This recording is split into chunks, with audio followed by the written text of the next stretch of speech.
बिस्मिल्लाहिर्रहमानिर्रहीम। अस्सलाम वालेकुम नाज़रीन, आप देख रहे हैं प्रोग्राम सिटी एट 10। मैं हूं आपकी मेज़बान अना यूसुफ। उम्मीद है आप सब लोग ठीक ठाक होंगे। अपना बहुत सारा ख्याल रखें, अपने घर वालों का बहुत सारा ख्याल रखें।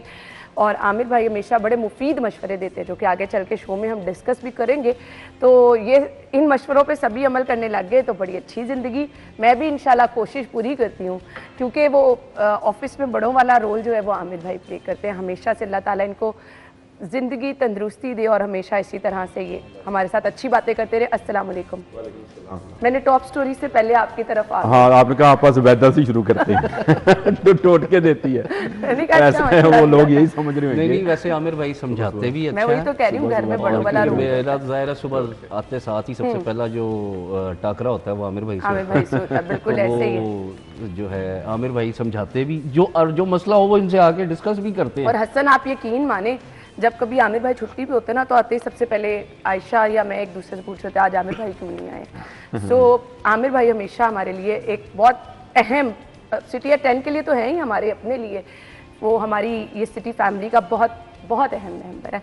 महकमा स्पेशलाइज्ड की संगीन नाअहली के बायस सूबे के टीचिंग अस्पतालों के बकाया जात की अदायगी ना हो सकी। कंपनियों ने मजीद अद्वियात की फराहमी रोक दी।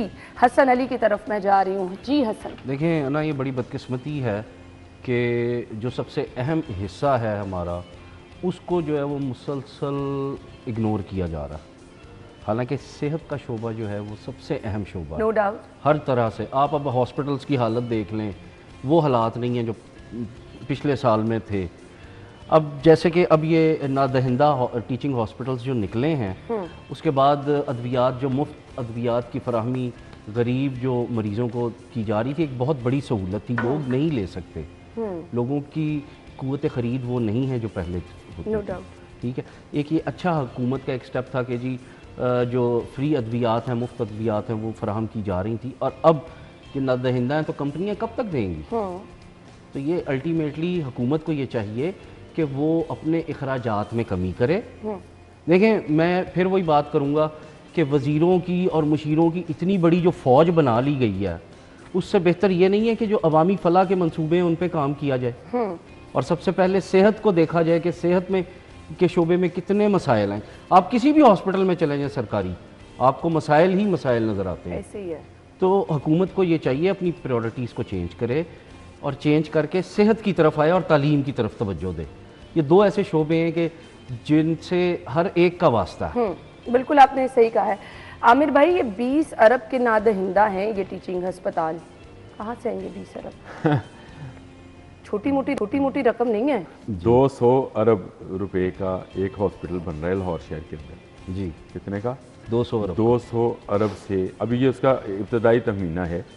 ये नवाज शरीफ कैंसर हॉस्पिटल के नाम से एक हॉस्पिटल बनाया जा रहा है और मैं हैरान हूँ कि 20 अरब रुपया तो इसके आगे कुछ भी नहीं है ना, आटे में नमक होएगा। और वो है अद्वियात के पैसे। मुझे हैरानगी इसलिए तो खबर मुकम्मल नहीं होती। जाहिर साहब को चाहिए कि बाकी हॉस्पिटल का भी दे देते, उन्होंने नहीं दिया कि सिर्फ न्यू हॉस्पिटल के 3 अरब रुपये जो हैं बकाया जाते हैं कंपनी से। अब बाकी सर्विसेज में होएगा या जना में होएगा या बाकी हॉस्पिटल जिनके टीचिंग हॉस्पिटल्स हैं, पंजाब के हॉस्पिटल्स है ना आमिर भाई। मुझे ये बताएं कि ये अगर 20 अरब रुपये आप नहीं दे पाते हैं तो फिर आप चीन जाकर कौन से हॉस्पिटल का विज़िट कर रहे हैं और कौन सी आप टेक्नोलॉजी नहीं देख रहे हैं मरीज़ों के लिए?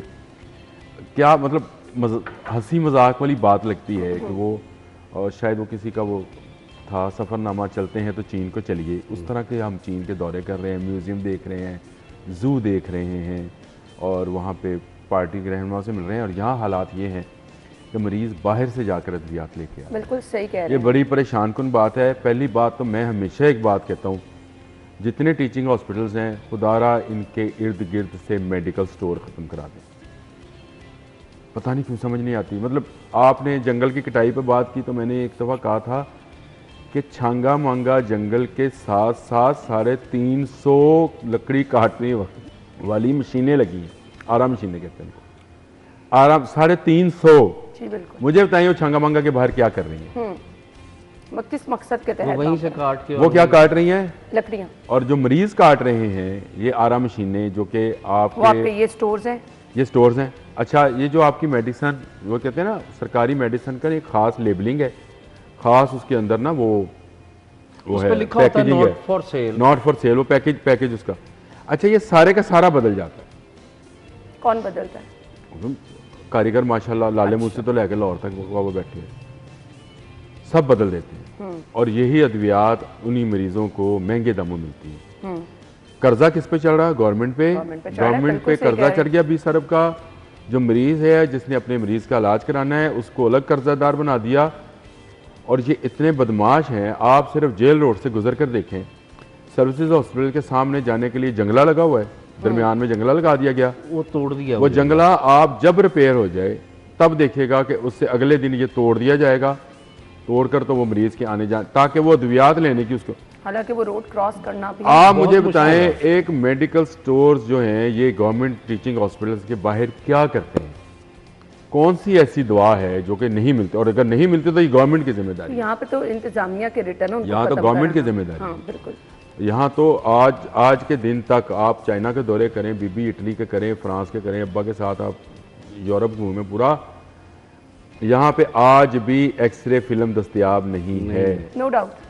वो एक स्कैन मशीन, वो सिटी स्कैन को मशीन को छोड़ो, सिटी स्कैन मशीन को एक बड़ी वो चीज आप बता इंजेक्शन नहीं दें, मिलता जो सिटी स्कैन कराने के लिए इंजेक्शन इंजेक्शन, लगता है, बिल्कुल, contrast injection। कंट्रास्ट कहते हैं उसको, वो नहीं मिलता है। मैं जिन दिनों में हॉस्पिटल में था तो वो जो मेरा वार्ड बॉय था उसने कहा, आमिर साहब ये आप यकीन माने कि आप वीवीआईपी यहाँ पे हैं, पेशेंट हैं, तो ये कंट्रास्ट आपका नाम लेके डरा के मैं लेके आया हूँ। कोई मरीज अगर कह भी दे तो उसको जो मर्जी हो जाए, मर जाएगा उसका, उसके लिए कंट्रास्ट हालांकि इंजेक्शन उनके स्टॉक में मौजूद है, अफसोस की बात है। मौजूद है ना, तभी आमिर भाई को मिल गया ना। बिल्कुल। अब मुझे ये बताएं, जहाँ जिन हॉस्पिटल्स में ये सूरत हाल है तो फिर आप 200 अरब रुपए का एक हॉस्पिटल बनाने जा रही हैं। बनाए, अच्छी बात है, कैंसर पे तो बहुत ज़रूरी है, हार्ट पे ज़रूरी है, कैंसर पे, बच्चों पे बीमारियां हैं ही बहुत यहाँ पे, और वो भी फैलाने वाले हम ही हैं। गंदा घी, गंदा चिकन, गंदा मुर्दा चिकन और पता नहीं क्या क्या बिक रहा है यहाँ पे, हर चीज जो बिक रहा है। तो मैं बस अब इस पे क्या समझ से बाहर। अच्छा, मेरे पास भी होटा को इमरजेंसी ट्रांसप्लांट की इजाजत मिल गई है, ये मामला क्या है जरा बता दें। देखें, होटा जो है ये पूरे पाकिस्तान में जो ऑर्गन ट्रांसप्लांट है, जैसे गुर्दे ट्रांसप्लांट होते हैं या जिगर का ट्रांसप्लांट होती है, उसका ये अदारा है जो आपको इजाज़त देता है। ठीक है। तो एमरजेंसी जिनको बहुत ज़रूरत होती है, मैं आपको परसों में एक इवेंट पे था तो एक मेरे पास हमारे अजीज़ हैं, वो आ गए और उन्होंने कहा कि मुझे होटा से इजाज़त चाहिए, गुर्दे की ट्रांसप्लांट करानी है। एक बच्ची ने, वो नहीं दे रहे, फाइलें वहाँ रोक लेते हैं। और वो रीज़न क्या है? कायदे आज़म। ठीक है। हाँ, बस थोड़े लिखे प्राइवेटली आप करवाना चाहें तो नहीं, कायदे आज़म और प्राइवेट कराना चाहे तो किसी प्राइवेट नहीं, वो होटा नहीं इजाज़त देनी है। ये गैर कानूनी है, होटा की इजाज़त के बगैर नहीं कर। आपने एक अदारा बना दिया, अब उसकी इजाज़त के बगैर फाइल आगे नहीं बढ़नी। तो वो जो यहाँ पे किसी की जान चली जाए, वो जो किसी को क्या फर्क पड़ता? आपको शायद ये पता नहीं है, हमारे हर ऑफिसर की बैक साइड पे कायदे आज़म लगे होते हैं। इसका मतलब क्या है कि जो काम होएगा इस कायदे आज़म के कहने पे होना है। आज आपने ये मंतक भी समझा दी ना। हाँ। तो लिहाजा कायदे आज़म की जितनी तस्वीरें आप जमा करवा देंगे उतनी आपका जल्दी काम हो जाएगा। वो बेचारे सिफारिश ढूंढ रहे थे, मैंने कहते एक जगह से और सिफारिश लगवाइए। मैं कहा भाई आप वहाँ से लगवा लें, जब वहाँ से कुछ नहीं हो सकेगा तो चलो हम रिक्वेस्ट कर लेंगे। अब ये एमरजेंसी ट्रांसप्लांट पे आ जाए, सॉरी मैं आप बात को किधर से किधर चली गई। एमरजेंसी ट्रांसप्लांट ये है कि किसी को ऐसा ज़रूरत है कि उसकी जान चली जाएगी, उस वक्त ये सारा फाइलिंग वाला चक्कर जो है ना, कायदे आज़म वाला चक्कर जो है, उससे निकालने के लिए ये ख्वाजा सलमान की अच्छी कोशिश है कि जो एमरजेंसी ट्रांसप्लांट है वो तो कर दें, इजाज़तें बाद में आती रहेंगी। तो वो अच्छी ये तो फिर बहुत अच्छा इकदाम उठाया गया। अच्छा जी, हम ब्रेक ले लेते हैं, ब्रेक के बाद हम आएंगे अगली खबर की तरफ, आप हमारे साथ रहिए।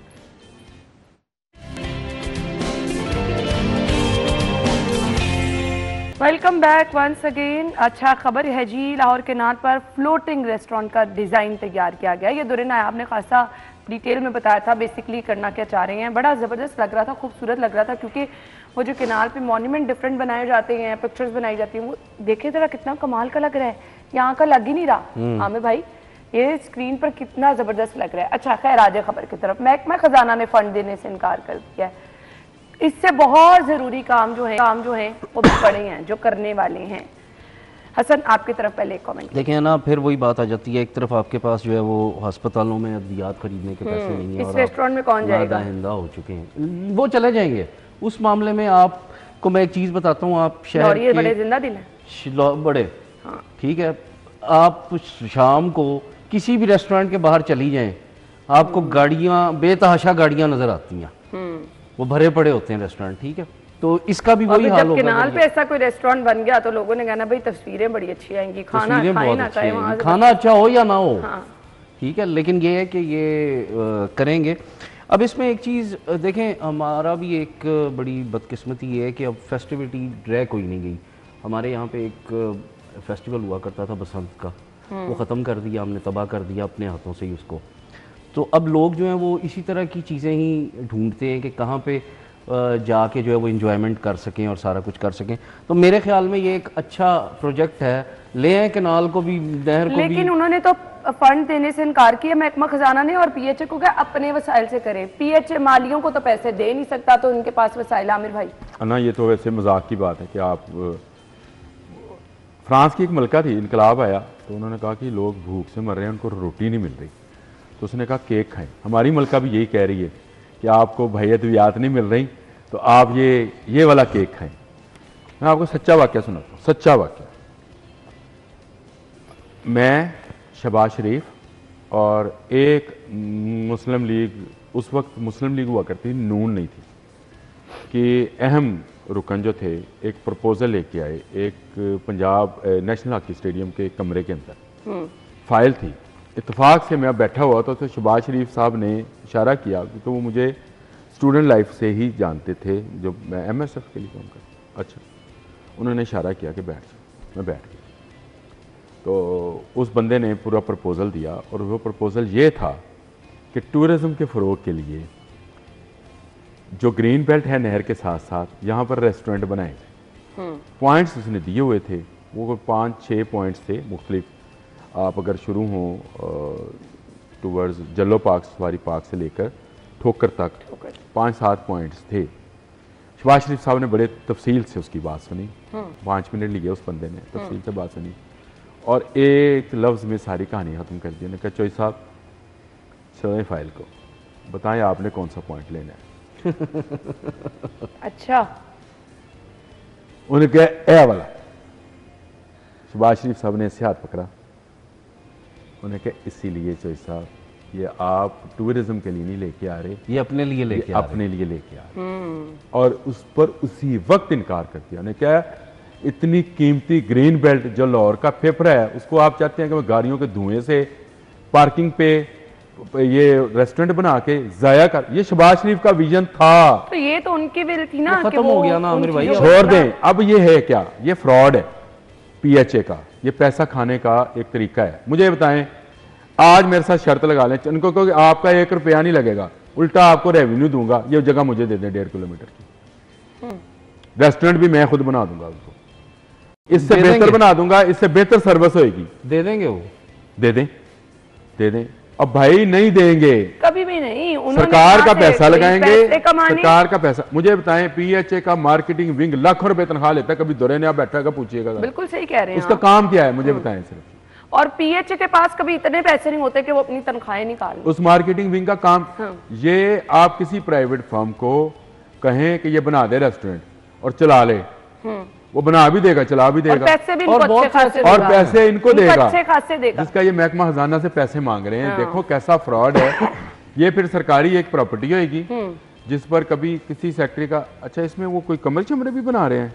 नहीं, ये रेस्टोरेंट है, रेस्टोरेंट है, रेस्टोरेंट नहीं, सिर्फ रेस्टोरेंट बनाया है। नहीं, तैरते हुए कमरे में रहना कैसा लगेगा? नहीं, बिल्कुल वो नहीं प्लान है। नहीं, अच्छा है, यूनिवर्सिटी से बच्चे बच्चियां जो हैं, क्याम लिखा हुआ है इसमें। अच्छा, क्याम लिखा हुआ है, मैंने तो नहीं कहा। फिर हो सकता है ग्राउंड और रूफ पर क़यामत आम का इंतजाम होगा।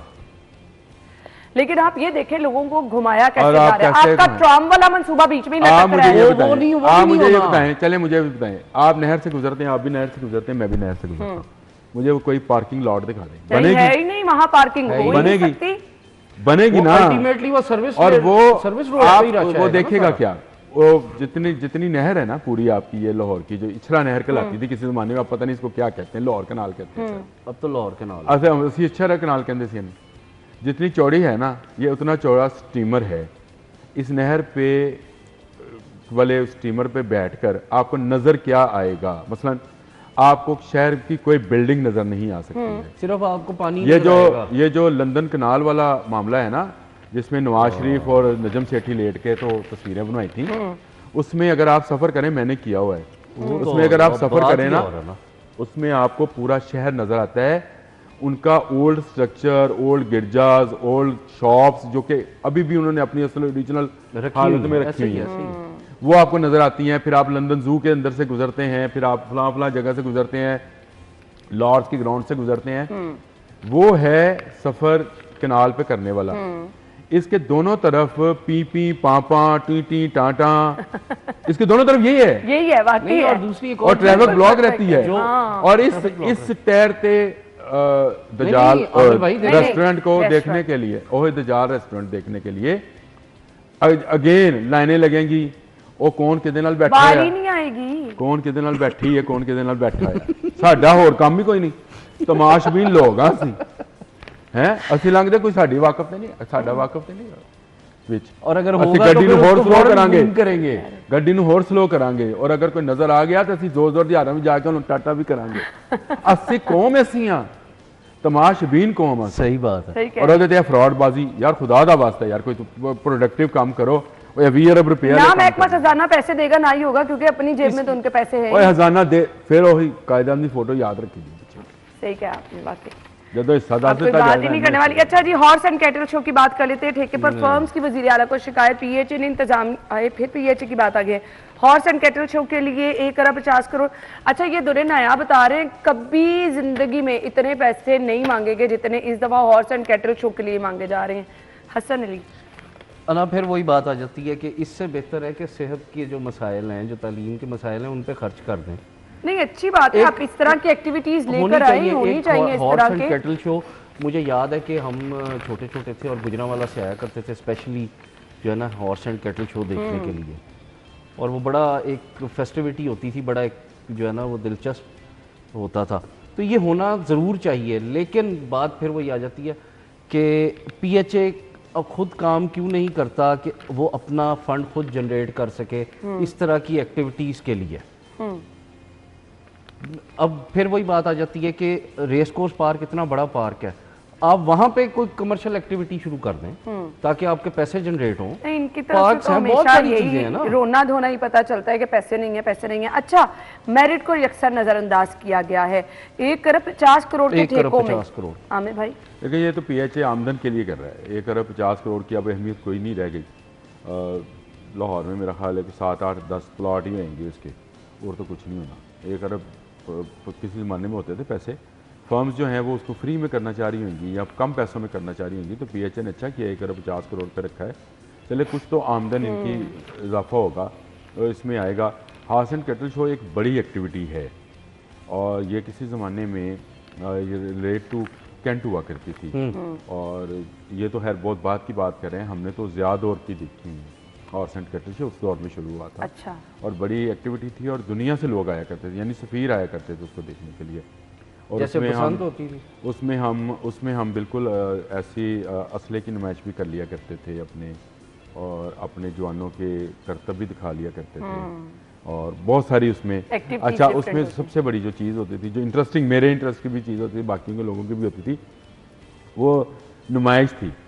उसमें बर्तन बाहर के और बाहर की चीज़ें, फिर सनती नुमाइश लगती थी ना उसके साथ, फिर उसके साथ एक नुमाइश लगती थी, मंडी लगती थी कैटल्स की। अच्छा। यानी वो जानवर जो कि आम हालात में नहीं लोगों को मिल सकते, यानी उनकी ब्रीड नहीं मिल सकती, उनके बच्चे नहीं मिल सकते, उसके लिए एक अलहदा पूरा, और पूरी पाकिस्तान से फार्मर्स आते थे। तो आप देखें ना कितना इंटरेस्टिंग सा एक। अच्छा, उसको ख़त्म कर दिया गया, मुझे समझ नहीं आई आज तक कि इसको क्यों ख़त्म कर दिया गया। हुआ ये कि वो जिस जगह पे होती थी फोर्ट्रेस स्टेडियम में, उसको सारा कमर्शलाइज कर दिया। जगह वहाँ बची कोई नहीं, वहाँ अपने बड़े बड़े रेस्टोरेंट्स और बड़ी बड़ी दुकानें, आउटलेट्स बना दिए। अब वो जो सनती नुमाइश थी वो अब एक सिमट कर एक ग्राउंड के अंदर तक रह गई। वो सनती नुमाइश अब भी शुरू करनी चाहिए, मैं इसके हक में हूँ। और हॉर्स एंड कैटल शो जो है ये बाकी कैटल शो होना चाहिए। लेकिन कैटल शो अब सिर्फ नुमाइश के लिए जानवर लाए जाते हैं जो घुमा के गुजार दिए जाते हैं। वो जो मंडी लगा करती थी ना, असल फ़ायदा उसका था। और जो नुमाइश लगा करती थी, सनती नुमाइश, उसमें ये जिस शहर से हैं गुजरांवाला से, वहाँ के सारे वो पंखा बनाने वाले थे, वो बर्तन बनाने वाले थे, वो कूलर बनाने वाले थे, बहुत सारी जितनी चीज़ें बनने वाली गुजरांवाले में, वजीराबाद में। फिर ये आपका जनूबी पंजाब से जो ये दस्तकारियाँ, हाँ दस्तकारियाँ, हाँ बिल्कुल, हैंडीक्राफ्ट आपके जितने भी होते हैं। चलें जी आगे आ जाए अगली खबर की तरफ। सीएम साहबा का दौरा शंघाई जो है वो डिस्कस कर लेते हैं। डिफरेंट कंपनियों को सरमायाकारी की दावत दे रही हैं और डिफरेंट जगहों पे जा रही है, विजिट कर रही हैं, बहुत अच्छी चीज़ है। हसन अली कैसे देखते हैं? देखें ना, इसमें ना सीएम साहबा गई हैं और पूरी एक फ़ौज लेके गई हैं, और कल जो है वो सूबाई वज़ीर सनत और तिजारत चौधरी शाफे ने भी उनको ज्वाइन जो है वो किया है वहाँ पे। और इनकी कोशिश यही है कि ज़्यादा से ज़्यादा चाइनीज़ जो है उनको लाया जाए, कंपनियों को लाया जाए। और बड़ी वेलकमिंग है चाइनीज कंपनियां, वो बड़ा बहुत ज़्यादा अच्छा शो कर इसमें देखिए एक चीज़ जो निगरान हुकूमत में हुई थी सनतकारों के लिए, वो ये थी कि किसी ने अगर एनओसी लेना है तो बिज़नेस फैसिलिटेशन सेंटर्स बनाए गए, और वो मुख्तलिफ उसका आगाज़ जो है वो लाहौर से किया गया, उसके बाद उसको मुख्तलिफ शहरों में फैलाया गया, और उसका ये फ़ायदा हुआ कि एक ही छत के नीचे तमाम सरकारी महकमों से इजाज़तनामे जो हैं वो मिल सकते हैं। तो वो भी ये बहुत ज़्यादा प्रमोट कर रहे हैं कि जी बिज़नेस फैसिलिटेशन सेंटर्स जो हैं वो बने हुए हैं, अगर चाइनीज़ आना चाहते हैं तो उनको जो मुख्तलिफ जो इकनॉमिक जोन्स हैं वहाँ पे सस्ते प्लॉट्स भी दिए जाएंगे, टैक्स फ्री भी किया जाएगा ताकि वो आना चाहिए। देखें, लेकिन इसमें एक जो सबसे अहम चीज़ वो ये है कि टेक्नोलॉजी ट्रांसफ़र होनी चाहिए, असेंबलिंग नहीं। टेक्नोलॉजी ट्रांसफ़र हो, रोज़गार लोगों को मिले। जब तक टेक्नोलॉजी ट्रांसफ़र नहीं होगी, असेंबलिंग का प्लांट लग जाएगा, ठीक है, असेंबलिंग का ये होगा कि वो चीज़ें वहाँ से आएंगी, यहाँ जुड़ेंगी सिर्फ। लेकिन टेक्नोलॉजी ट्रांसफ़र होगी तो ही ये आपके मुल्क को भी फायदा होगा। बिल्कुल आपने सही कहा। आमिर भाई, शहबाज शरीफ साहब भी बड़े चीन के दौरे करते होते थे और बड़े अच्छे डिसीजन वहाँ से लेकर आते थे। यहाँ बड़े हबीब जालिब ने कहा था चीन अपना यार है, इस पर जान निसार है, मगर वहाँ जो निज़ाम है उस तरफ न जाइए, वापस आ जाइए। तो आप भी वापस आ जाएं, बीबी आ जाए। अच्छी बात की इसने हसन ने कि मैन्युफैक्चरिंग की तरफ जाना चाहिए, और मुझे खुशी हुई कि सोलर के हवाले से वो मैन्युफैक्चरिंग फैक्ट्री ही लगाना यहाँ चाहते हैं। ऐसे ही है चीन वाले, क्योंकि पाकिस्तान दुनिया की बड़ी सोलर मार्केट में से एक मार्केट है। लिथियम बैटरी ये 25 करोड़ आबादी का जो मुल्क है, ये दुनिया में 5वां-6वां मुल्क है मतलब, और इसमें कैपेसिटी बहुत है। आपने देखा कि पिछली गर्मियों में सोलर कैसे छतों पे नजर आना शुरू हुआ, और अगर ये चाइना का सोलर यहाँ बनना शुरू हो गया, जो कि अभी भी चाइना का ही आता है, लोगों को कोई यूरोप का कोई नहीं मिलता, कोई कनाडा का आता है, कोई कहीं का, वहाँ पे इतनी रिसर्च है नहीं। चाइना ने इस पर बहुत रिसर्च की हुई है। आमिर भाई, अब तो सोलर पे आईफोन जो है वो चाइना में बन रहा है। सोलर पे यूरोपियन कंट्रीज से कम, क्योंकि वहाँ धूप कम है। चाइना के पास सहरा भी हैं, चाइना के पास मैदान भी सब कुछ है ना, सब कुछ है उसके पास, तो उसने ज़्यादा रिसर्च किया। तो मेरा ख्याल है ये एक अच्छी चीज़ है कि वहाँ पे यहाँ पे अगर मैन्युफैक्चरिंग फैक्ट्री लगेगी तो ऑटोमेटिकली ट्रांसफ़र हो जाएगी टेक्नोलॉजी, वो भी हो जाएगी। दौरा बहुत अच्छा है, इस पर कोई दौरा ही नहीं हो सकती। और शंघाई का उन्होंने दौरा किया, बहुत सारे लोगों से वो मिल रही हैं, उनका विजन बढ़ेगा। शहबाज शरीफ का जो मैं विजन की बात करता हूँ, शहबाज शरीफ जैसे चीज़ को पकड़ते थे, करते थे, उसी विजन की बदौलत आज ऑरेंज ट्रेन चल रही है, आपको उसमें से जगह नहीं मिलती। ऑरेंज ट्रेन चल रही है, मेट्रो बस चल रही है, तो वो उनका विजन था। तो अगर ये चाइना से कोई बुलेट ट्रेन टाइप की चीज़ भी ले आए तो मेरा ख्याल है चलें जी, वी रियली होप कि ये दौरा जो है बहुत अच्छा साबित हो और यहाँ पर आपको अच्छी अच्छी चीज़ें जो हैं वो नजर आए। हम ब्रेक के बाद आएंगे, स्टे विद अस।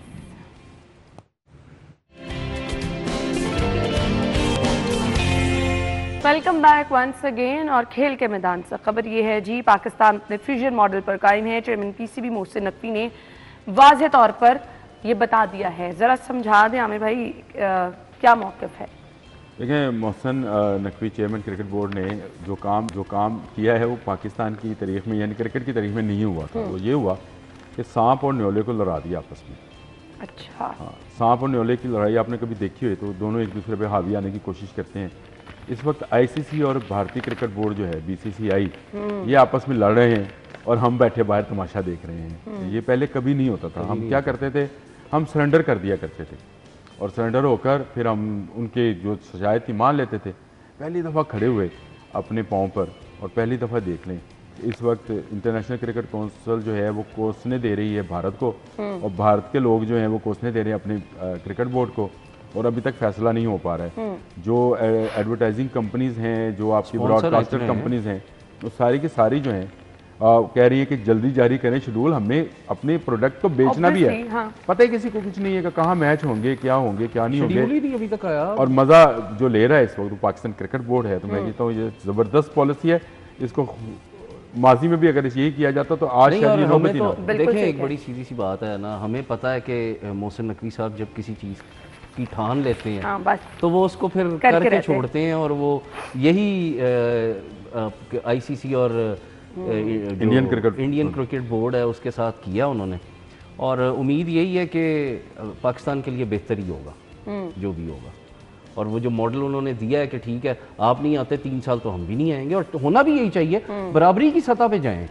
किस लिए जो है उनके आगे घुटने टेकें, जरूरत ही नहीं है। वो नहीं आते तो ना आए, उन्हें बहुत से मसाइल हैं, तो फिर पाकिस्तान को भी खड़े और ये चीज तबादला कर दी गई। लेकिन अब भारतीय मीडिया भी ये नया दावा कर रहे हैं ना कि फैसला इसी हफ्ते होने जाएगा, भारत पाकिस्तान के तजवीज करदा फ्यूजन मॉडल के तहत चैंपियंस ट्रॉफी खेलने पर राजी हो गया है। इससे तहकीक क्या होगी? एक माह तो पहले ही तहकीक का शिकार है ये सारा मामला। एक माह पहले आ जाना चाहिए था शेड्यूल जो है, ताकि आप मुझे बताएं जो ब्रॉडकास्टर कंपनी है उसने प्रोमो जारी किया है, ना डेट है, ना टाइम है, ना शेड्यूल है, कुछ भी नहीं है। हाँ, कैसे कर वो प्रोमो जो है वो सिर्फ प्लेयर्स का वो है, किसी का बॉल कराने का, किसी का शॉट खेलने का, प्रोमो भी उनका बेचारों का फोका फोका सा है।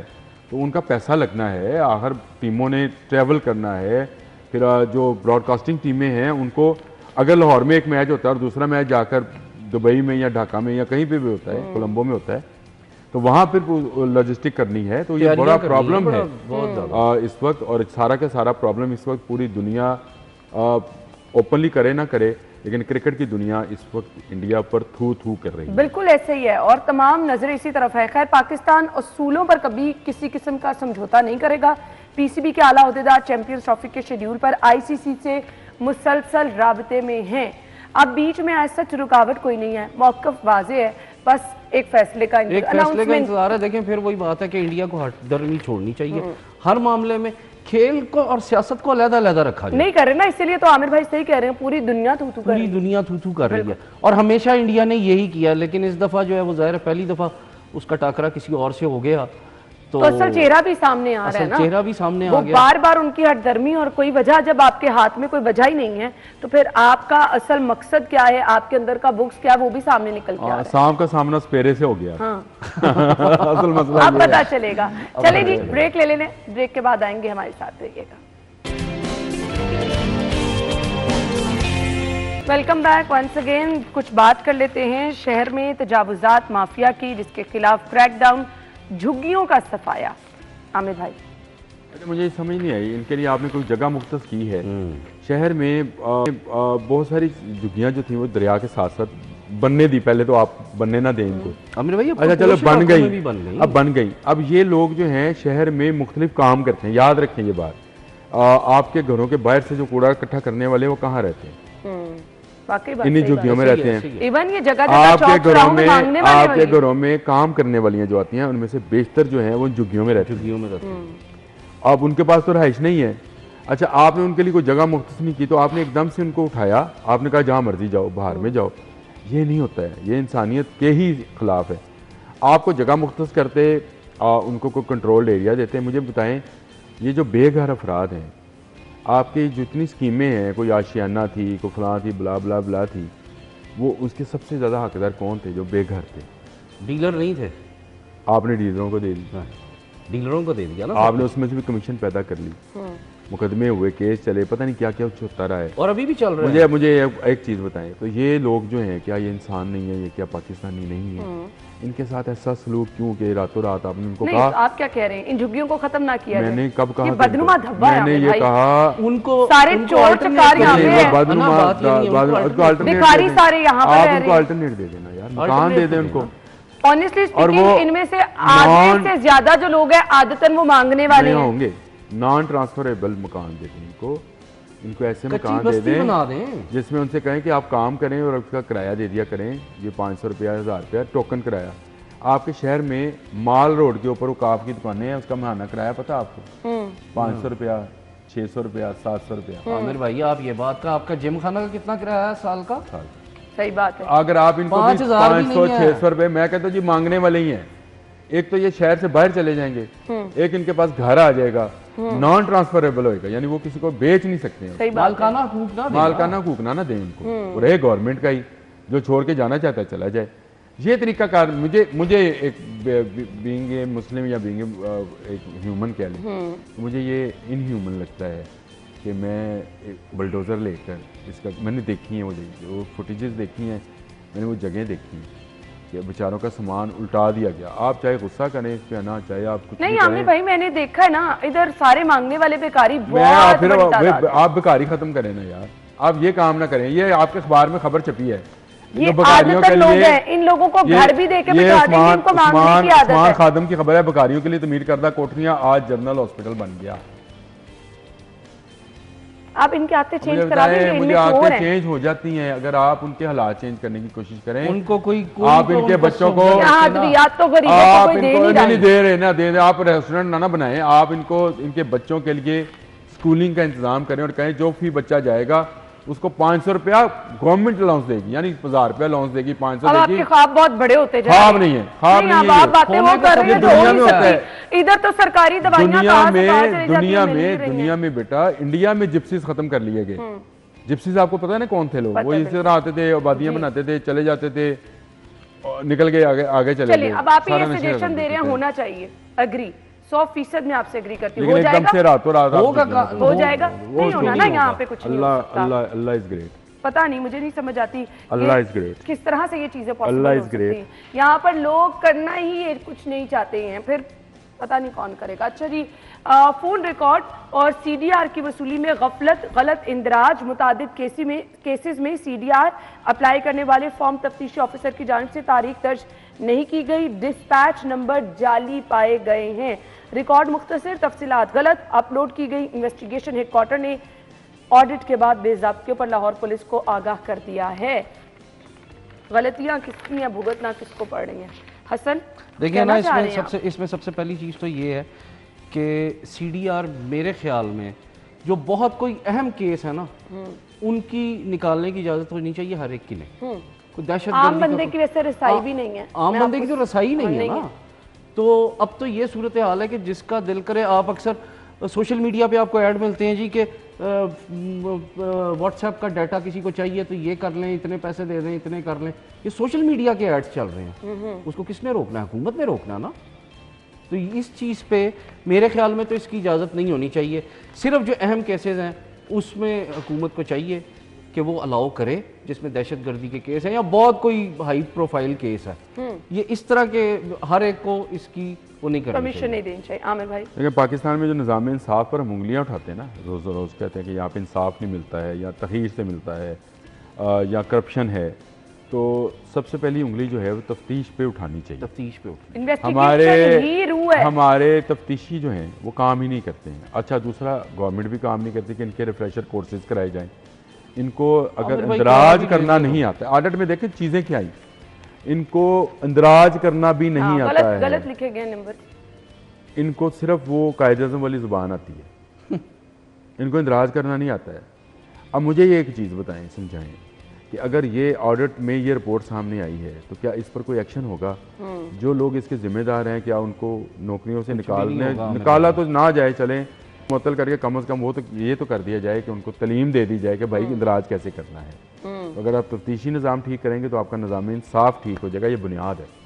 बिल्कुल सही कहा है, आपकी तफ्तीश अच्छी होगी, इन्वेस्टिगेशन अच्छी होगी, मामलात कुछ उसलूबी से हो सकेंगे, इंसाफ का दरवाजे। अब ये हो सकेगा इंशाअल्लाह ताला जी, क्यों नहीं होगा? अब आपका यही तो मैं उम्मीद इंशाल्लाह रखनी चाहिए, वो अच्छे की लाहौल उम्मीद वला रखनी कुव्वत इल्ला चाहिए ना। नहीं, उम्मीद पर तो दुनिया कायम है और अल्लाह ताला कहता है कि आप अच्छे की उम्मीद रखें, अच्छा गुमान करें, मायूसी आपको गुनाह अच्छी जिंदगी में होगा। मायूसी तो बिल्कुल, हम बिल्कुल भी इस चीज़ के कायल नहीं है, लेकिन यहाँ पर लोगों का माइंडसेट चेंज करना भी बहुत बड़ा चैलेंज है।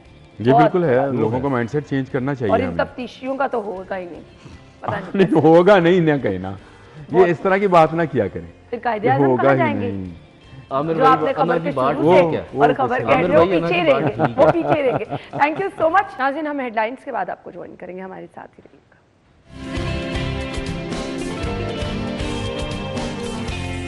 Welcome back once again. दीन इस्लाम हमें दर्स क्या देता है कि अच्छी ज़िंदगी अगर गुजारनी है, नज़रअंदाज करना सीखें, बर्दाश्त करना सीखें, तहम्मुल अपनी ज़िंदगी में लेकर आए। लेकिन अनफॉर्चुनेटली आज का नौजवान जिसको हम देखें तो ना तो उसमें बर्दाश्त है, ना तो तहम्मुल है, और ना ही ठहराव है तबीयत में। नौजवान कहता है कि बस मैं चलता चला जाऊं, दौड़ता चला जाऊं, ज़िंदगी की हर आसाइश पाने के लिए चाहे मैं कुछ भी करता चला जाऊं, ना तो मेरी ज़िंदगी में होनी नहीं चाहिए। अब ऐसे में आजकल पेरेंट्स जो हैं वो बहुत परेशान हैं, और पेरेंट्स को आसपास से बहुत चैलेंज, जब आपको घर ही के लोग कहते हैं कि भाई तुम तो बच्चे की सही तरबियत नहीं कर पा रही हो, पेरेंटिंग पे आपके सवाल उठाए जाते हैं कि फ़लाँ का बच्चा बहुत बदतमीज़ है, फ़लाँ का, हालांकि आपका बच्चा बहुत अच्छे स्कूल में जा रहा है, उसके बावजूद भी उसकी तरबियत पर सवाल उठाए जा रहे हैं। आपका बच्चा बिल्कुल इतना ज़िद्दी है कि वो ना सुनने का आदी नहीं है। और आजकल बहुत सारे पेरेंट्स इस वजह से परेशान हैं कि किस तरह से अपने बच्चों की तरबियत की जाए। अब कहते हैं लोग जी अच्छा ये सोशल मीडिया सब जो है वो बेड़ा गर्क कर रहा है जी, बच्चे इसकी वजह से बदजुबान होते चले जा रहे हैं, बच्चे इसकी वजह से सिर्फ अपनी मर्जी करना चाह रहे हैं। सो इसमें किन किन चीज़ों का रोल है, आप अपने बच्चे की तरबियत ज़हन साजी किस तरह से कर सकते हैं। वो जो आज बढ़ते हुए बच्चों में ख़ास तौर पर 16, 17, 18 ईयर्स के जो बच्चे हैं, उनका जो जहन है कि जी हमारे पास हर आसाइश होनी चाहिए, हमारी ज़िंदगी आसान होनी चाहिए, हमें किसी चीज़ से रोक टोक नहीं करनी चाहिए, फिर आपके दोस्त उनकी गैदरिंग आपको कितना असरअंदाज कर रही है, बहुत सारे मसाइल हैं। तो हम इन पे बात करेंगे। आज हमारे साथ माहिर नफ्सियात डॉक्टर अली मदी हाशमी साहब मौजूद हैं। अस्सलाम वालेकुम। वालेकुम अस्सलाम। बहुत बहुत शुक्रिया, थैंक यू सो मच। अपना टाइम याद आता है, पापा जिस चीज़ से मना कर देते थे ना वो बिल्कुल नहीं करनी, कभी डांट नहीं पड़ी थी, सिर्फ एक उनका देखना ही काफ़ी होता था और वो समझ आते थे अच्छा ये तो बहुत डांट पड़ गई है। सो आज बच्चों को डांटते भी चले जाएं, मना भी करते चले जाएं, रोकते भी जाएं, हमेशा वो अपनी मर्जी करना चाहते हैं, क्यों? एक तो पहली बात तो बड़ी खुशी हुई आपके शो पे वापस आके, है ना, बहुत शुक्रिया। मेरा ख्याल इसमें 2-3 पहलू हैं। आपने बात शुरू यहाँ से की थी कि नौजवानों में बड़ी एनर्जी है, बड़ी बड़ी यानी मुतहरक हैं और वो चाहते हैं कि हम आगे चलें, चीज़ों को बदलें, कुछ चीज़ हासिल करें। तो ये तो एक जवानी का एक बुनियादी उनसर है और अच्छी बात है। एक एनर्जी होना, एक मोटिवेशन होना बहुत अच्छी बात है। इससे ऑन कैमरा आने से पहले हम बात कर रहे थे 9वीं 10वीं क्लास के बच्चों का आपने जिक्र किया था। अब उसमें बुनियादी तौर पे नफ्सियाती पहलू से अगर देखा जाए तो समझने की ज़रूरत यह है कि जब बच्चा दौरे बलूगत में पहुंचता है, प्यूबर्टी से जब वो क्रॉस करता है, यानी समझे 10-11 साल की उम्र से जब बच्चे आगे जाते हैं, तो जैसे जैसे जिस्मानी चेंजेस होती हैं, वो हार्मोनल चेंजेस, जिससे कि वो फिज़िकल मैचुरेशन की तरफ जा रहे हैं, उस तरह ज़ाहिर है कि ज़हनी मैचुरेशन भी शुरू होती है। उसमें उनका कुछ रेबेलियस होना, कुछ थोड़ा सा उस तरह से बात ना सुनना जितना छोटे बच्चे सुनते हैं, वो एक उनकी ग्रोथ का, उनकी एक मैचुरेशन का हिस्सा है। अब वहाँ पे जाहिर है कि हमें वही करना है जो हम छोटे बच्चों के साथ करते हैं कि हमने उनको कुछ ना कुछ रिस्ट्रेन भी करना है कि वो अपने आप को चोट ना लगवाएं, लेकिन इस चीज़ को रिस्पेक्ट भी करना है कि अब वो बड़े हो रहे हैं और उन्होंने जाहिर है कि आगे चल के एडल्टहुड में कदम रख के अपने फैसले खुद भी करने हैं, उनके डिसीजन की भी रिस्पेक्ट करनी, बिल्कुल रिस्पेक्ट करनी है। आपने जिक्र किया अपने वालिद का, मेरे वालिद भी इस तरह ही थे, मैं भी इस तरह ही हूँ। मेरे ख्याल से जिस्मानी तशद्दुद या बच्चों को मारना पीटना तो किसी सूरत में भी काबिल कबूल नहीं है। मेरा और आपका जो तजर्बा है वो एक उसमें बुनियादी फ़र्क है कि आप लड़की हैं, मैं लड़का था, तो मेरे साथ ज़्यादा तशद्दुद जो था वो ठीक भी था और लड़कियों के साथ बिल्कुल नहीं होना चाहिए। और क्योंकि रिस्पांस फ़र्क होता है, टेम्परामेंट फ़र्क होती है लड़कों की लड़कियों की, और माँ बाप का आपस में रवैया भी फ़र्क होता है, लड़कियों के साथ होना भी चाहिए। लेकिन डिसिप्लिन या उनको समझाना या उन पर कुछ ना कुछ पाबंदियाँ रखना, भले वो पाबंदियाँ फ़िज़िकल तो खैर आजकल मुश्किल है, पहले भी मुश्किल ही था, लेकिन कुछ ना कुछ वॉच रखना उन पर तो बहरहाल लाजमी है। और इस पर वो बुरा भी नहीं मानते, बशर्ते कि हम उनकी ज़िंदगी के हर पहलू में घुस के उनकी मुखबरी करने की कोशिश ना करें, क्योंकि ये भी एक मैचुरेशन का, ग्रोथ का एक होता है कि जब बच्चे टीनेज में पहुंचते हैं, उनके दोस्त बनते हैं, तो वो हर डिटेल माँ बाप से नहीं शेयर करना चाहते, वो कुछ सीक्रेट हम रखना चाहते हैं। कि प्राइवेट लाइफ होनी चाहिए, ऑफ कोर्स, क्यों नहीं होनी चाहिए। लेकिन डॉक्टर साहब इस प्राइवेट लाइफ को अगर हम इसकी हौसला अफजाई करें ना तो फिर बहुत गलत इसका मैंने इम्पैक्ट उसमें आपके और मेरे, आप तो खैर नौजवान हैं, हमारे दौर से इसमें एक बुनियादी फ़र्क ये है हम लोग शायद सिर्फ अपने मोहल्ले के दोस्तों से या अपने हमसायों से कनेक्टेड थे, और आजकल का बच्चा पूरी दुनिया से कनेक्टेड है, और ना सिर्फ कनेक्टेड है बल्कि अपने बेडरूम में बैठे हुए वो पूरी दुनिया से उनका लिंक चल रहा है। उसमें ज़ाहिर है कि अच्छी बात यह है कि उनको यानी एजुकेशनल मौके हासिल हैं, एंटरटेनमेंट, हर किस्म की चीज़ जो है वो पूरी दुनिया की एक तरह से सिमट के हमारे सेल फ़ोनों में या हमारी स्क्रीनों में आ गई है।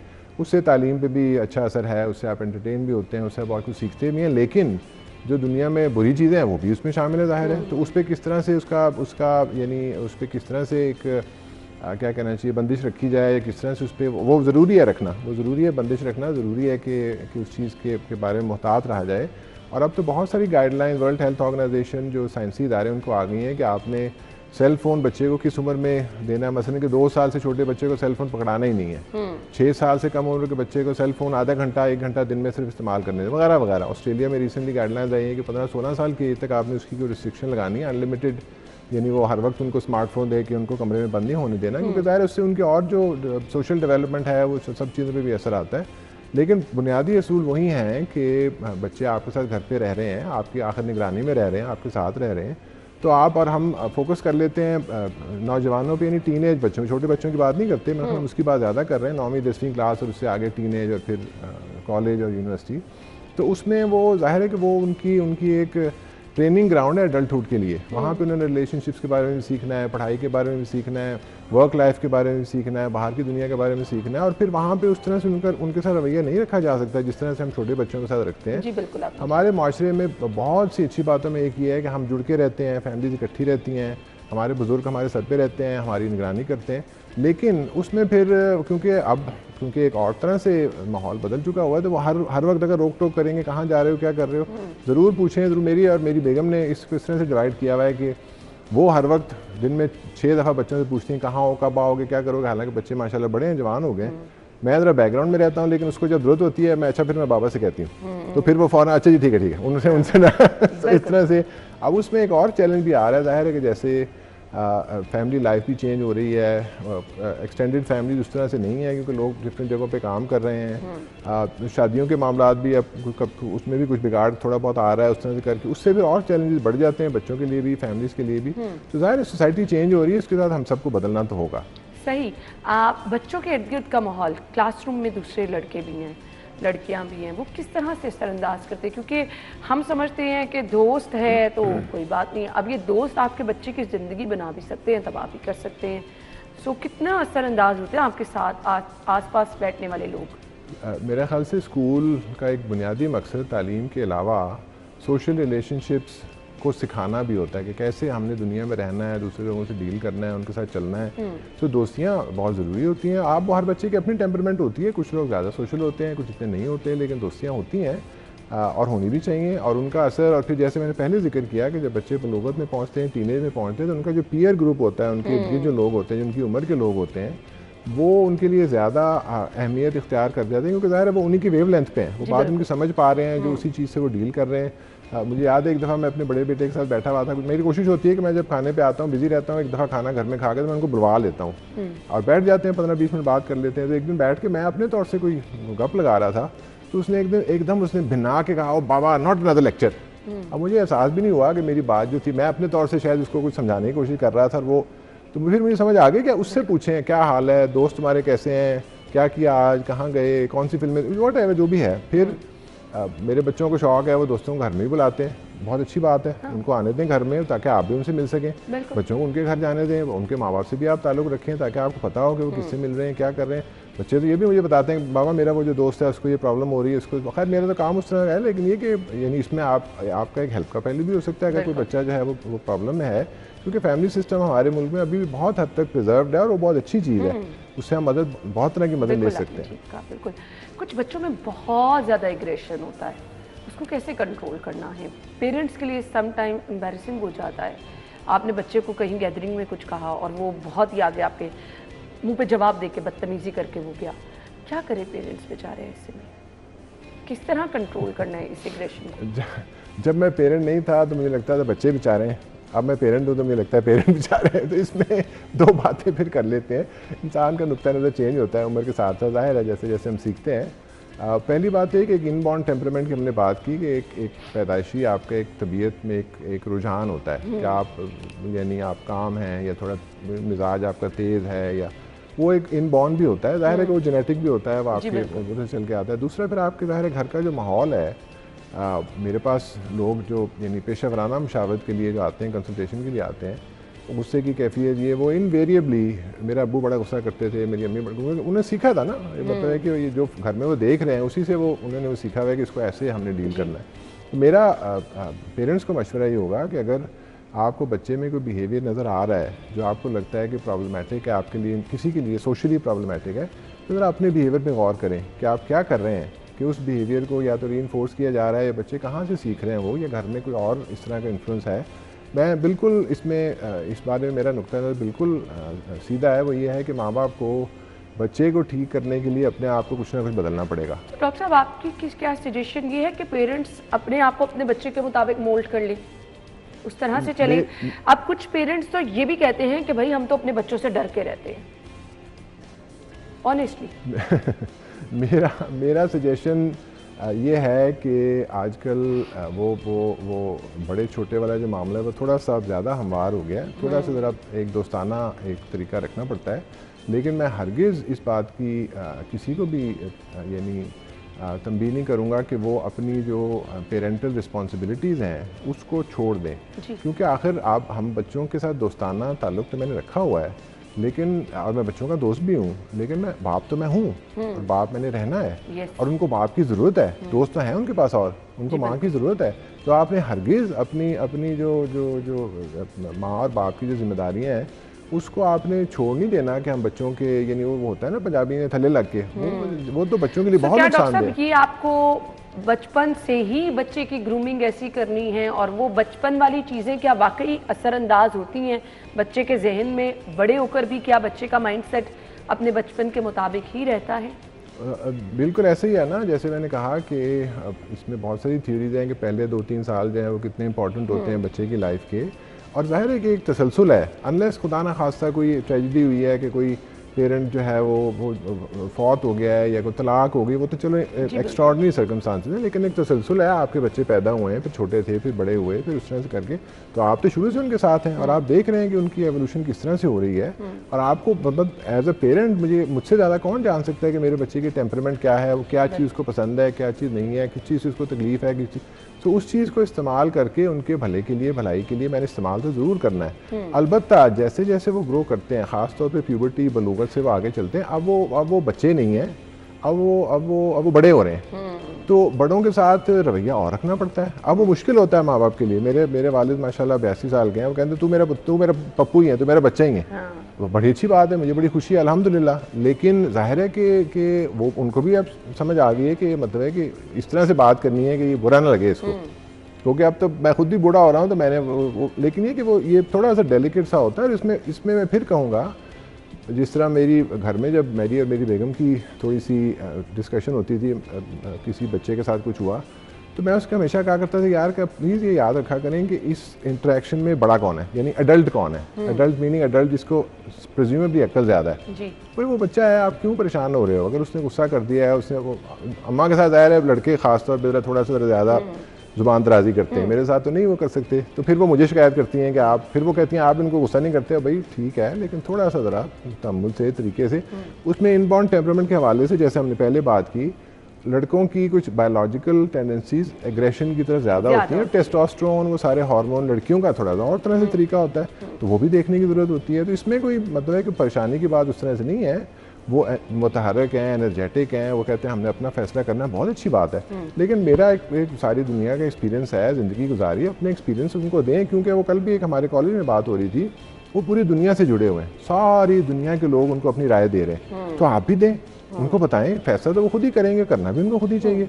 अगर कोई फैसला उनके नुकसान में है तो फिर वो भी आप उनको बता दें, फैसला करना उन्होंने खुद ही है। अलबत्ता अगर मैंने फलाने कॉलेज जाना, पैसे तो मैंने देने हैं, तो बेटा मेरा भी उसमें शामिल है, जाहिर है राय, वरना आप तुसी इन्ने जोरदार है तो फिर आप ही कर लो। तो अगर पापा ने चेक लिख के देना है तो फिर पापा नाल गलते करो कि हो रहा है। सो दिस इज नॉट, ये तो बड़ा मेरे लिए तो कोई इतना वो नहीं। बिल्कुल आपने ठीक कहा। सजेशन क्या होंगी पेरेंट्स के लिए?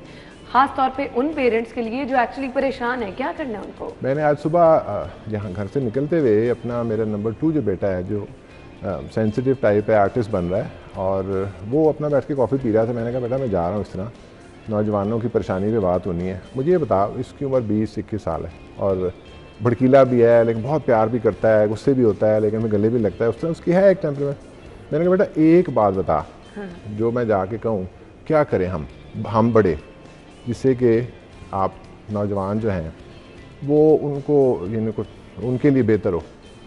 उसने कहा बाबा लिसन, बात सुने हमारी। बहुत बड़ी बात है। मैंने कहा बेटा मैंने यही बात करनी का जाती, बस उसने कहा बाबा हमारी सुन तो लें बात। बस बड़ों को हमेशा ना वो कहने की आदत होती है, अपने बच्चे को टाइम दे, उसके पास बैठे, उसकी सुने और फिर उसके मुताबिक चलने की कोशिश करें, बहुत सारे मसाइल हल हो जाएंगे। आपको अपने बच्चे को बार बार रोकना टोकना नहीं पड़ेगा, ना नहीं करनी पड़ेगी। जब आप तसल्ली से उसकी सुन के उसकी मान के चलेंगे, बिल्कुल हरगिज़ ये नहीं कह रहे गलत चीज़ों में भी अप्रिशिएट करें, ज़रूर सीधा रास्ता बताएं, लेकिन अपने बच्चे की बात भी माने और उसको भी सुने। आजकल ये जो सोशल मीडिया, ये जो मोबाइल फ़ोन, इन्होंने ज़िंदगी तबाह करके रखी है। आप अपने बच्चे को टाइम नहीं देते हैं, आपका बच्चा आपको टाइम नहीं देता, घर में खाना खाया और उसके बाद सब लोग अपने कमरों में और सब लोग मोबाइल फ़ोन पर, ये चीज़ें हमें दूर करती चली जा रही है। सो इस पर आपको सबको तवज्जो देनी है। Thank you so much doctor साहब, बहुत बहुत शुक्रिया। हम ब्रेक के बाद आएंगे।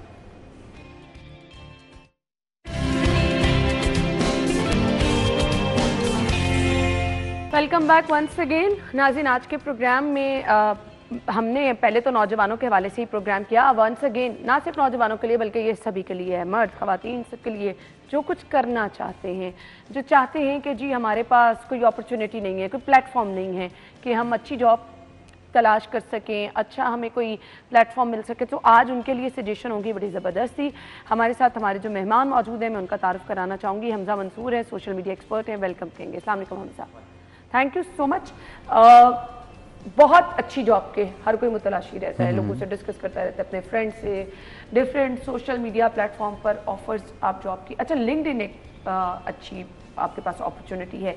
सो पहले तो इस पर रोशनी डाल दे कि ये है क्या लिंक्डइन। लिंक्डइन बेसिकली एक बहुत ही पावरफुल प्रोफेशनल टूल है जो कि 2002 में बनाया गया था, और उसका बेसिक मकसद ये था कि ये जो प्लेटफॉर्म है ये एक ब्रिज के तौर पे एक्ट करे between the job seekers and the ones who are already doing their job. Okay.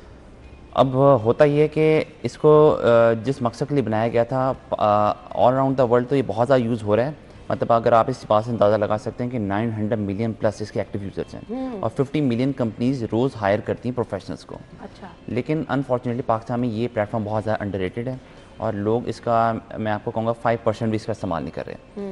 अगर लिटरली आप इसका प्रॉपर्ली इस्तेमाल करें तो आप बहुत आसानी से अपने मनपसंद जॉब हासिल कर सकते हैं। अच्छा। और एक ऐसा प्लेटफॉर्म है जो किसी के लिए वो नहीं है कि यहाँ पे सिर्फ डिजिटल मार्केटर्स आ सकते हैं या वेब डेवलपमेंट वाले आ सकते हैं या फला कैटेगरी का आ सकते हैं। आपने जिस तरह की भी जॉब करनी, जिस तरह की भी जॉब ढूंढनी है, आपको हर तरह की जॉब यहाँ पे मिल सकती है, सिर्फ आपको उसको ढूंढना आना चाहिए बस। अच्छा, अब इसको आपको इस्तेमाल कैसे करना है? यहाँ पे बेसिकली आप लिंक्डइन पे करेंगे क्या? मतलब वो लोग जिन्होंने कभी यूज़ नहीं किया, उनको करना क्या है इसको?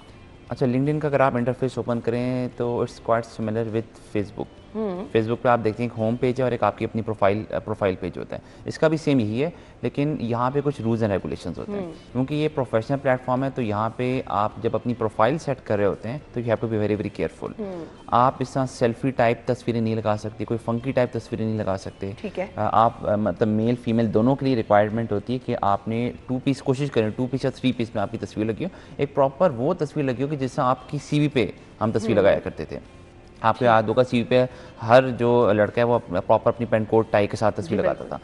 इसी तरह प्रोफाइल तो एक सेट करना एक अलग चीज़ है, यहाँ पे एक अट्रैक्टिव प्रोफाइल बनाना आपके लिए बड़ा ज़रूरी होता है। उसमें एक चीज़ आती है आपकी प्रोफाइल पिक्चर के नीचे हेडलाइन में आपके बेसिकली कीवर्ड्स का इस्तेमाल किया जाता है। मिसाल के तौर पे अगर मैं अपनी लिंक्डइन की बात करूँ तो वहाँ पर मैंने 3 चीज़ें लिखी हैं। मेन अपनी designation digital media marketing manager, फिर पार्ट टाइम जो है मैं वीकेंड्स पे पढ़ाता हूँ तो डिजिटल मार्केटिंग इंस्ट्रक्टर, और तीसरा मैं फ्रीलांसिंग प्रोजेक्ट्स उठाता हूँ तो फ्रीलांसर्स। अब ये सिर्फ मेरी छोटी सी हेडलाइन है 1 2 3। अब इसका फ़ायदा ये हो रहा है कि ये जो मैंने 3 चीज़ें लिखी हैं, एज कीवर्ड्स एक्ट करें। अब कोई भी बंदा जिसको डिजिटल मार्केटिंग ट्रेनर चाहिए या डिजिटल मार्केटिंग मैनेजर चाहिए, वो जब लिखेगा तो मेरी प्रोफाइल उनके सामने आएगी।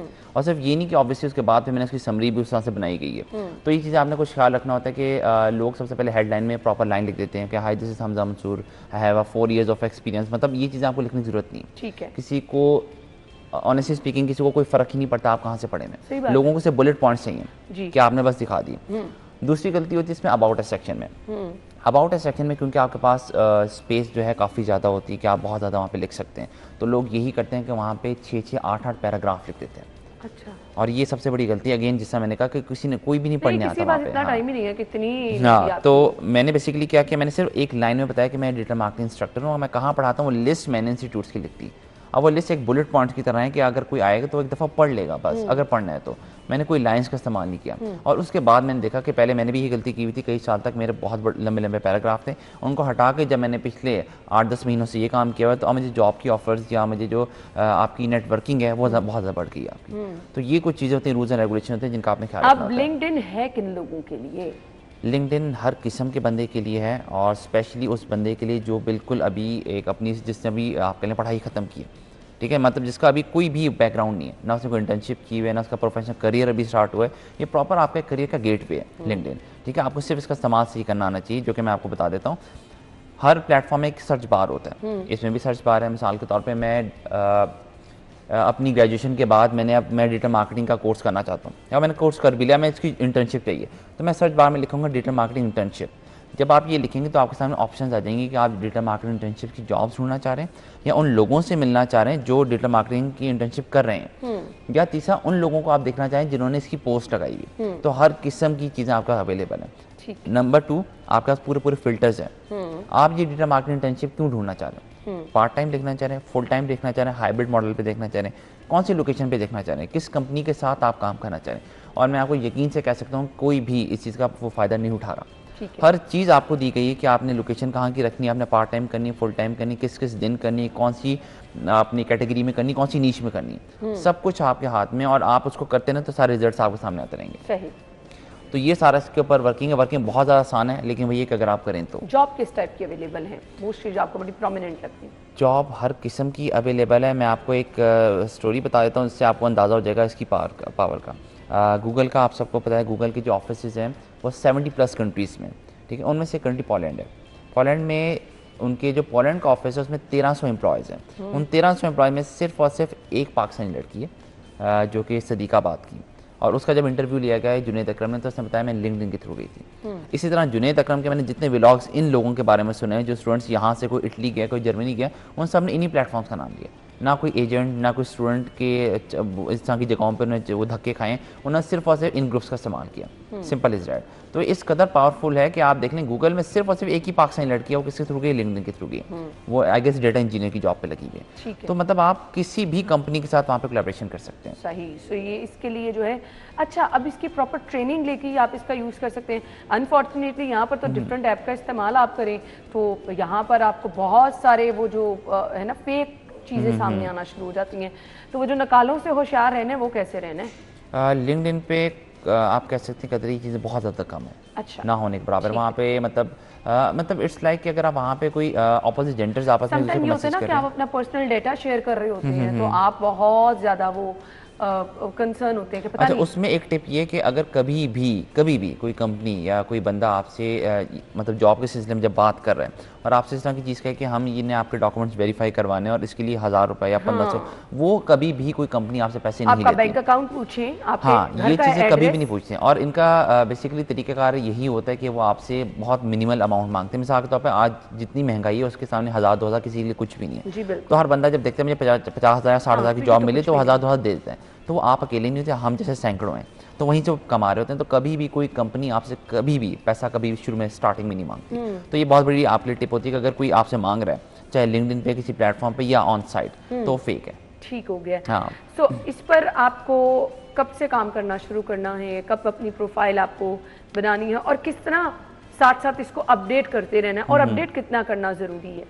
अपग्रेड का तो ये कि आप जितना करें उतना कम है। मिसाल के तौर पे अगर मैं ज़्यादातर जॉब्स मैं चाहता हूँ कि मुझे digital marketing as a mentor मुझे और ज़्यादा प्रोजेक्ट्स मिलें, तो ऑब्वियसली मैं यही चाहूँगा कि मैं जहाँ जहाँ पढ़ाता हूँ वहाँ की वीडियोज़ या इमेजेस या जो सर्टिफिकेशन सेरेमनीज हैं मैं वो और ज़्यादा हाईलाइट करूँ, नंबर 1। यानी आप अपनी पर्सनल पिक्चर्स और आप ना ना क्या ना ना लिंक्डइन पे ऐसा नहीं है। नॉर्मली फेसबुक पे सब चीज़ें इसका इंटरफेस वैसा है, लेकिन इसका एल्गोरिथम और यहाँ पे जो चीज़ें वो ऐसी नहीं है। इवन मेरी उसमें या जैसे वहाँ पे फ्रेंड्स होते हैं फेसबुक में, यहाँ पे कनेक्शंस होते हैं। मेरे कनेक्शन में एक थी खातून, तो मतलब वो आई गेस वो भी जर्नलिस्ट हैं, तो उन्होंने उनका कोई शूट हुआ था, उन्होंने वहाँ पे लगाई थी। तो पहला कमेंट ये आया था क्या ये फेसबुक इंस्टाग्राम नहीं कि आप यहाँ पे शूट वगैरह लगा रही, ये एक प्रोफेशनल प्लेटफॉर्म है। तो लोग अभी भी इस चीज़ का वो करते हैं कि नहीं यार ये एक प्रोफेशनल प्लेटफॉर्म है, उसको वही रहने दें आप, वही रहने दिया जाए, ठीक है। दूसरा इसमें आपकी नेटवर्किंग बढ़ाना बहुत ज़रूरी होता है। अब नेटवर्किंग का तरीका ये होता है, जिस तरह मैंने आपको बताया, अगर मैं इस तरह की चीज़ों को ढूंढ रहा हूँ जहाँ पे मैं इंस्ट्रक्टर लग सकता हूँ, तो मेरे लिए कौन से लोग ज़्यादा फ़ायदेमंद है, जो किसी यूनिवर्सिटी का डीन होगा या किसी डिपार्टमेंट का HOD होगा। अब लोग यहाँ पे गलती ये करते हैं, वो कहते हैं कि सर हमने कनेक्शन की रिक्वेस्ट उन्हें भेज दी है, लेकिन अब वो ऑब्वियसली अगर एक बंदा HOD है तो मेरी तरह या आपकी तरह एक बंदा नहीं जो हर बार लिंक्डइन पे मौजूद रहेगा और लोगों की सिर्फ से एक्सेप्ट करता रहेगा। तो उसके पास पेंडिंग में कोई ऑलमोस्ट 500-600 ऑलरेडी रिक्वेस्ट पड़ी होंगी, तो बहुत मुश्किल चांस है कि वो आपकी रिक्वेस्ट एक्सेप्ट करे। तो उसका तरीकाकार बेसिकली ये होता है कि हम क्या करते हैं कि हम उनकी जो प्रोफाइल उसको विजिट करते हैं, उसमें जो उन्होंने अपनी पोस्ट वगैरह लगाई होती हैं उसके ऊपर कुछ अच्छे कमेंट्स वगैरह करते हैं। अब उससे होता क्या है कि जब वो एक बंदा अपनी प्रोफाइल खोलता है, नोटिफिकेशन में हर जगह पहली 8-9 नोटिफिकेशन मेरे नाम की है, हमजा मंसूर, हमजा मंसूर, हमजा मंसूर। हमजा मंसूर ने आपकी तस्वीर को लाइक किया, हमजा ने आपकी तस्वीर पे कमेंट किया, हमजा ने आपको ये कहा वो कहा, तो वो डेफिनेटली मेरी प्रोफाइल विजिट करेगा। और एक दफ़ा अगर उसने मेरी प्रोफाइल विजिट की तो अब ये मेरा काम है कि मैंने अपनी प्रोफाइल को इतना अट्रैक्टिव रखना है कि वो कहे कि यार इस बंदे से मुझे मैसेज करना चाहिए, या इस बंदे का अगर मैसेज है तो मैं इसको रिप्लाई करूँ। सही तो सही। ये चीज़ होती है इसमें। मैसेज क्या होगा देखने वालों के लिए? लिंक्डइन का लोग यहाँ पे इस्तेमाल नहीं कर रहे हैं, और ये आप लोगों के लिए एक पॉजिटिव इम्पैक्ट है कि मतलब वहाँ पे जगह बहुत है पाकिस्तानीज़ के लिए, ठीक है, इतना वो नहीं है। तो आप वहाँ पे जाएं, थोड़ा सा टाइम स्पेंड करें, तो वहाँ पे होपफुली आप लोगों को बहुत जल्दी एक अच्छी अपॉर्चुनिटी मिल सकती है। चलें जी, आप सब लोगों के लिए बहुत ज़बरदस्त प्लेटफॉर्म है। मेरे ख्याल से वो लोग जो कि चाहते हैं कि कुछ अच्छा करना है उनके लिए तो ज़बरदस्त प्लेटफॉर्म है। Thank you so much Hamza, आपके वक्त का बहुत बहुत शुक्रिया। हम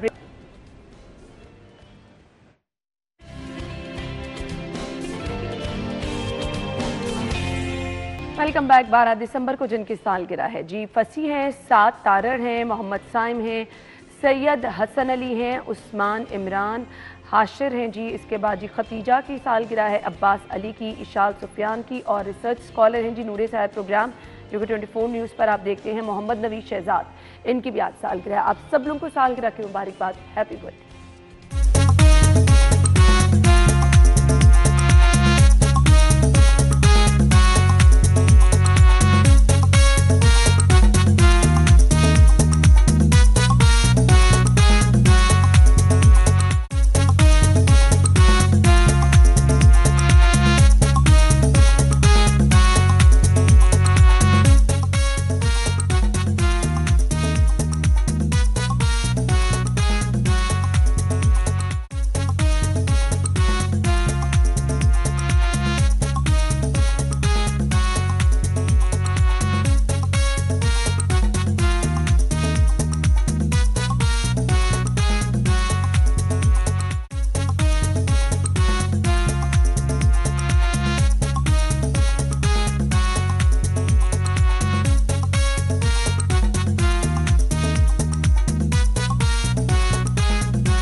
सो ऐसी ही बहुत प्यारी प्यारी पिक्चर्स आप भी शेयर कर सकते हैं। अगर आपकी सालगिरह है, आपके किसी फ्रेंड की, आपके बहन भाई की, सो आप हमें ज़रूर पिक्चर्स भेजिए नाम के साथ और अपनी सालगिरह को भी इसी तरह से स्पेशल बनाइए। सेगमेंट्स का सिलसिला आगे बढ़ाएंगे।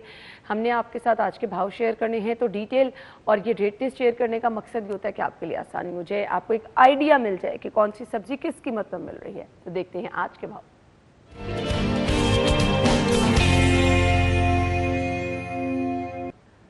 हमारी ओपन मार्केट में मौजूद है जी तलहा, रिपोर्टर हैं जी, उनकी तरफ चलेंगे। वो ठीक जी बिल्कुल, सब्जियों की जो ओपन मार्केट के रेट्स हैं और सरकारी नरखनामों पर जो रेट्स हैं उसमें खासा फ़र्क देखने को मिल रहा है। अगर मैं बात करूं तो मार्केट्स में दुकानदार हजरात की जानिब से मनमाने रेट लिए जा रहे हैं ग्राहकों से। अगर मैं कुछ सब्जियों के जो कि रेट्स की बात करूं तो आलू की कीमत जो सरकारी नरखनामा है उस पर 95 रुपये है, जबकि वो 180 रुपये फ़ी किलो फ़रोख्त किया जा रहा है। दीगर सब्जियों की भी अगर मैं बात करूँ तो प्याज 130 रुपये फ़ी किलो बिकना चाहिए, जो कि ओपन मार्केट में 160 रुपये फ़ी किलो बेचा जा रहा है। जबकि टमाटर 100 रुपये जो कि मुकर्रा कीमत है सरकारी नरखनामे पर, वो भी 150 रुपये फ़ी किलो बेचा जा रहा है। अदरक 410 की बजाय 500 रुपये फ़ी किलो बेचा जा रहा है। लहसुन की सरकारी कीमत जो कि 595 रुपये है, जबकि 545 रुपये है, जबकि मुकर्रा बाज़ारों में 600 रुपये तक फ़रोख्त किया जा रहा है। मटर की सरकारी कीमत 170 है, जबकि वो भी 250 रुपये फ़ी किलो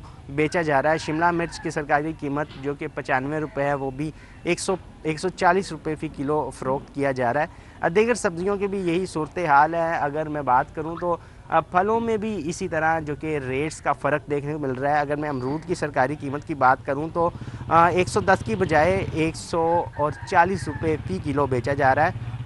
सेब की बात करूं तो वो भी 250 रुपये की बजाय 350 रुपये फ़ी किलो फ़रोख्त किया जाने लगा है। अगर मैं बात करूं केले की तो वो भी 130 रुपये दर्जन बिकना चाहिए सरकारी नरखनामे के मुताबिक, वो भी 150 रुपये दर्जन जो कि ओपन मार्केट में बेचा जा रहा है। किनों में की जो सरकारी कीमत है वो 155 रुपये है, वो भी 180 रुपये फ़ी किलो फ़रोख्त किया जा रहा है। शहरियों की जानिब से ये अपील की जा रही है प्राइस कंट्रोल मजिस्ट्रेट से, ज़िले इंतज़ामिया से, कि प्राइस पर कंट्रोल करवाया जाए ताकि जो गरीब आवाम है वो आसानी से सरकारी नरखनामे के मुताबिक जो कि सब्ज़ियाँ और फल ले सके, ताकि वो जो कम आमदन वाले जो शहरी हैं वो भी आसानी से अपना जो घर का चूल्हा है वो जला सके।